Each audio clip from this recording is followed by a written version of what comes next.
కేసీఆర్ తెలంగాణ ప్రజలకు క్షమాపణలు చెప్పబోతున్నారా? కేసీఆర్ గారు క్షమాపణ చెప్పారు. ఏ విషయంలో అంటే national dam security authority, safety authority నిన్న ఒక రిపోర్ట్ ఇచ్చింది. ఆ రిపోర్ట్ లో కాళేశ్వరం డిజైనే తప్పు, ఇంకేదో పాపాలు గడగడానికి 500 రోజులు సరిపోవట్లేదని అంటున్నారు. మీకు ప్రభుత్వం నడపమని 5 ఏళ్ళు మీకు అవకాశం ఇచ్చారు. ఆ 5 ఏళ్లలో మీరు ఏం చేస్తారు? 100 రోజులు చేయనియాలి కదా, మీరు పని చేయనీయట్లేదు కదా. మీరు 9.5 సంవత్సరాల తెలంగాణ పాలనలో మీరు చేసిన అప్పులకి వడ్డీలు కట్టడం సరిపోతుంది.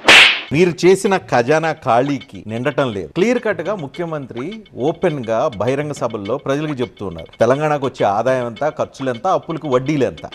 ఏమో మీరేదో ప్రభుత్వాన్ని కూల్చేయాలని చెప్పి ట్రై చేస్తున్నారు. మీ ఎమ్మెల్యేలే మాట్లాడుతున్నారు, ఓపెన్ గా మాట్లాడుతున్నారు, దానికోసం చాలా మంది ఫండ్ ఇస్తున్నారని చెప్పి చెప్తున్నారు.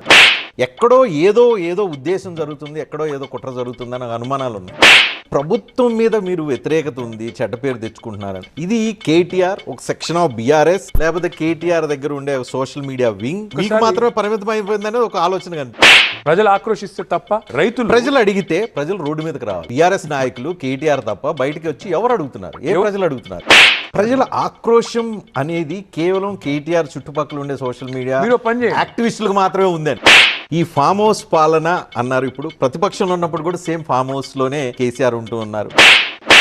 మీరు ఒక 40 మందిని పెట్టుకొని, ఒక టీముని పెట్టుకొని ప్రభుత్వాన్ని అస్థిరపరచడానికి రేవంత్ రెడ్డి లేస్తే, కూర్చుంటే, పడుకుంటే, బయటికి వెళ్తే, కదిలినా మెదిలినా మొత్తం మీరు అతన్ని చుట్టుముట్టి టార్గెట్ చేస్తున్నారు అనేది కదా. వాళ్ళ రేవంత్ రెడ్డి గారు మొత్తం ఫోన్లతో సహా అన్నిటితో సహా అన్ని ట్యాప్ చేస్తున్నారు, అన్ని వింటున్నారు. మీకు బ్రాండ్ కదా, టీఆర్ఎస్ బ్రాండ్ కదా.